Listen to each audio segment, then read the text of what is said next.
টেলিভিশনের জগতে তার জনপ্রিয়তা বিপুল। বলা যায় এই মুহূর্তে বাংলা টেলিভিশনের হার্টথ্রোব নায়ক তিনি। ২-৫-এর গণ্ডি পার করেননি, তবে ইতিমধ্যেই একাধিক মেগার মুখ তিনি। এই মুহূর্তে স্টার জলসার অনুরাগের ছোঁয়া ধারাবাহিকে দেখা মিলছে এই হ্যান্ডসামের। এই বছর দোলের পরিকল্পনা কি? কেমনভাবে কাটবে সারাদিন? রবিবার গভীর রাতে জিমে ব্যস্ত অভিনেতা।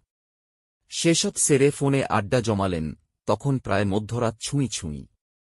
বললেন, বাবা মা আর বোনের সঙ্গে বাড়িতে একটু দোল খেলব সকালে। তারপর নাচের স্যারের বাড়ি দোল খেলা, সেখানে সকাল থেকে রাত পর্যন্ত নিমন্ত্রণ। ওখানেই থাকব সারাদিন।